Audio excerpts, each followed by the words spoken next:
Hello everyone and welcome. Today I'm going to talk about League of Legends and just kind of give you some tools and tips to try to help you, get started in the game.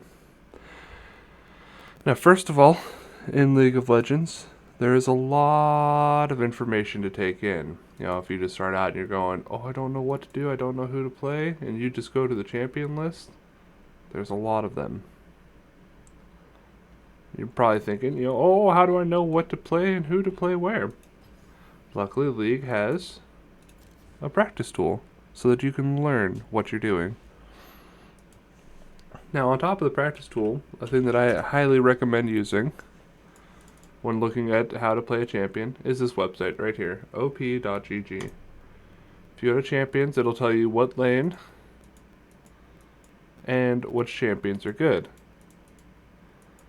Now with this, let's say we're looking at top laners. Alright, well, we'll look at Malphite. So it tells you what you should take for summoner spells.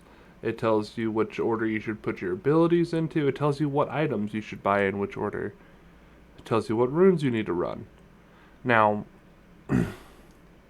these are really good baselines. If you don't know how to play the game, that's what you do. So I like to have mine open on a second monitor. We'll go into the practice tool here. We'll add in a Shen robot and we'll go. And so we went with, what is it, Malphite? So we'll pull up Malphite. Cool thing with League is it allows you to customize your rune pages while on champ select. You don't have to make these beforehand. You don't unlock them until a certain level. Definitely recommend presetting a couple of them for yourself and then editing the other ones as you need them.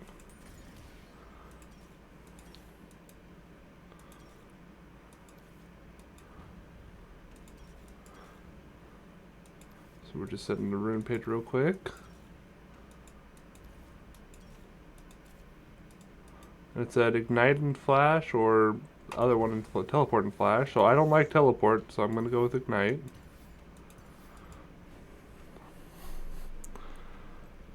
Now the cool thing with the practice tool is you're able to reset and stuff like that. So if you mess up and you're worried you're not doing well enough, don't worry, there's a button you can hit and start over from nothing.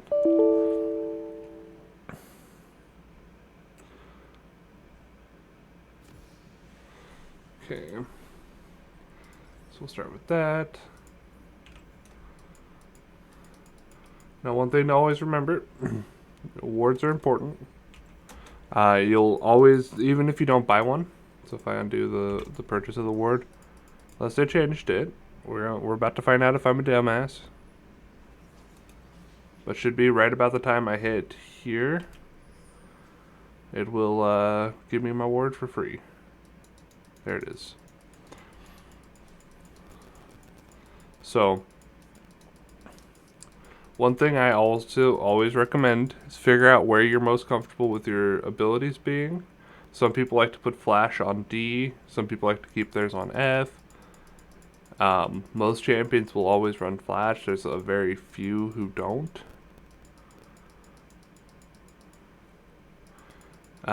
Warding, like I said before, is key. So in this game, what we're going to be looking for here, let's see if I can pause it real quick. Nope, that doesn't do it. I wonder if there's a pause in this.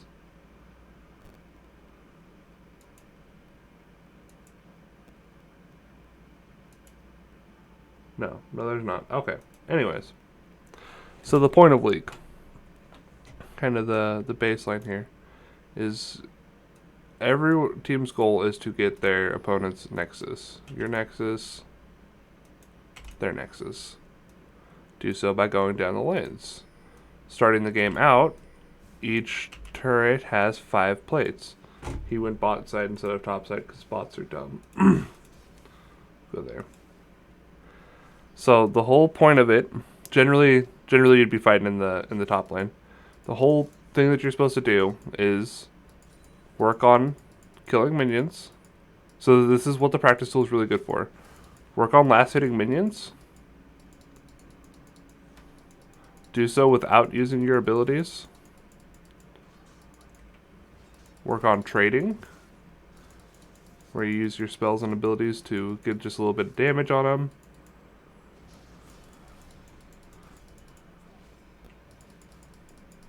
Now, the one thing that you're kind of looking for here is altogether at the 10-minute mark in the game,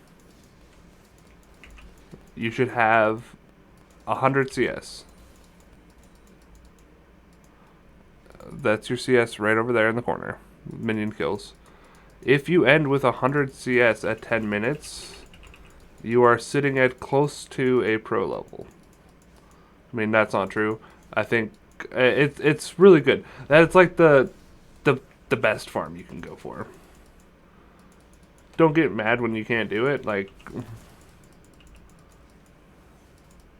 you might get close and not be able to get the 100 mark. That's fine. Cannon minions are important. That's the one I just missed.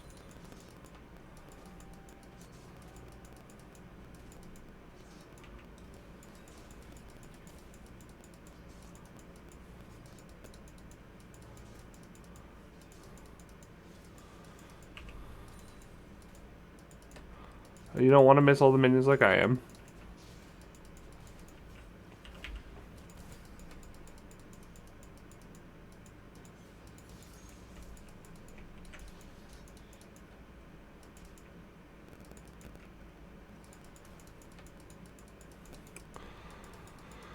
So, more or less, all I'm doing, if you notice, I'm not trying to get the kill.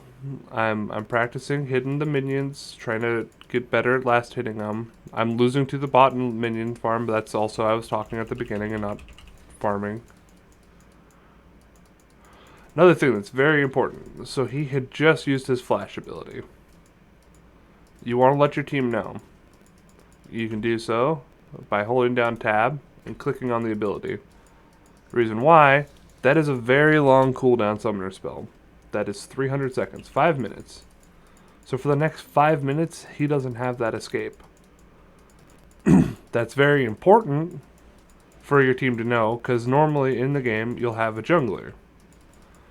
And their job is to try to help get lanes ahead, as well as push for jungle objectives, which is all these dots on the map here. So, very important to ping when someone uses their flash, someone uses their ignite. You know, if he teleports back to lane, I'll want to ping that. And then as you play the game more, you'll learn what people's ultimate abilities look like and stuff like that, and that's also a very important one to learn to ping. You ping those the same way, you know, just hit tab, and then it's that little circle right there.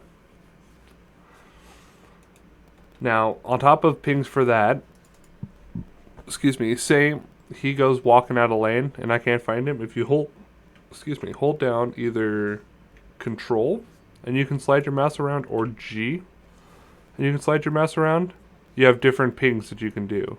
So if your laner is gone, please ping that they're missing. It helps so much. And then you can't get flamed for not pinging that your laner is gone. That's a very, very big mistake that people do, is they do not ping when their laners go away.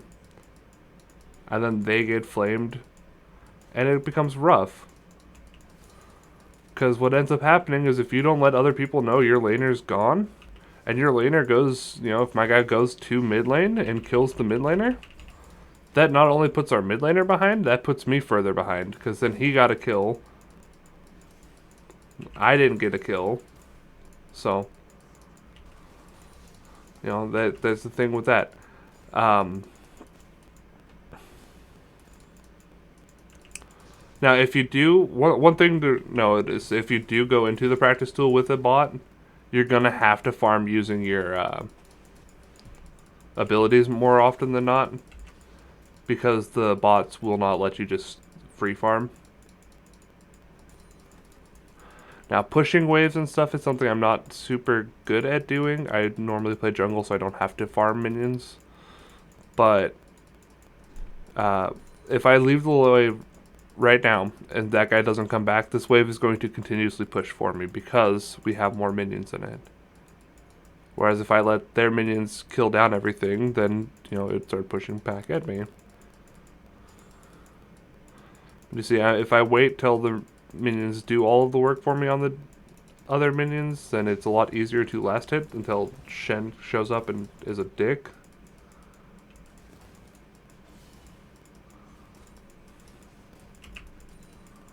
So, another thing is wards and ward positioning. Wards are going to be very important. One of the mottos me and my friend group always use is wards win wars. So, there's a couple different spots that you want to ward in the map that are guaranteed you want to ward there all the time, if you can. So in bot lane, generally this will be the ADC and support. From the side of the river that I am on, two major spots you want to keep warded is that bush and that bush. Reason why is their jungler, if they come down, those are the two most common areas to come down into the lane for the gank. Now, there is another gank that they can do called a lane gank, where they will come through these bushes. That is something that, you know, it happens. It's very unfortunate when it happens. And generally, you also don't do what I just did. I really wanted that kill, though. Other things is there are plants out here in the jungle that'll let them jump over the walls. So you gotta pay attention when they happen. From the mid lane is very hard. I will always recommend people who are starting to learn the game play top lane, because top lane is kind of an island. From mid lane, you have there as three different spots you can get ganked. I like to put a ward there generally. There or there. And then you also have there, and there. So from up here, it'd be those two bushes. And then top lane is the same as bot lane. You got that bush and that bush. Depending on what side of the river you're on for your spawn, depends on kind of which one I'd prioritize. So the ward I placed right here is called a control ward. They don't time out. The other wards will time out after a minute. I would generally put a control ward in the bush on my side because it's easier to defend. And then put the other ward in this bush over here. This will let me know when the jungler is coming for me. Other than that, though, I mean, that's basically the basics. Just follow build progression. Never be afraid to back early. If you think you're gonna die, you don't want that. Don't stay in lane too long and die for no reason. And if you can, always try to pick up a control ward. You don't have to pick up two. Just try to pick up one control ward at a time. I didn't finish Bramblefest. I'm very bad at following builds.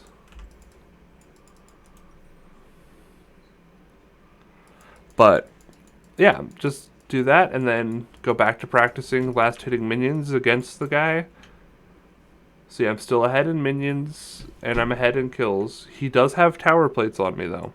So dealing damage to the towers during this first, I believe it's 14 minutes, gives you extra gold that'll split between people. If there's two people near the tower, it splits it two ways. If there's three, it splits it three ways, etc., etc. And then each time a plate gets knocked off a tower, the tower gains more armor.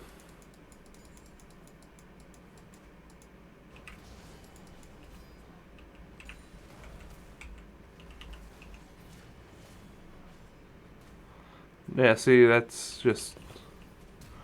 Generally, you wouldn't want to do what the Shen bot just did.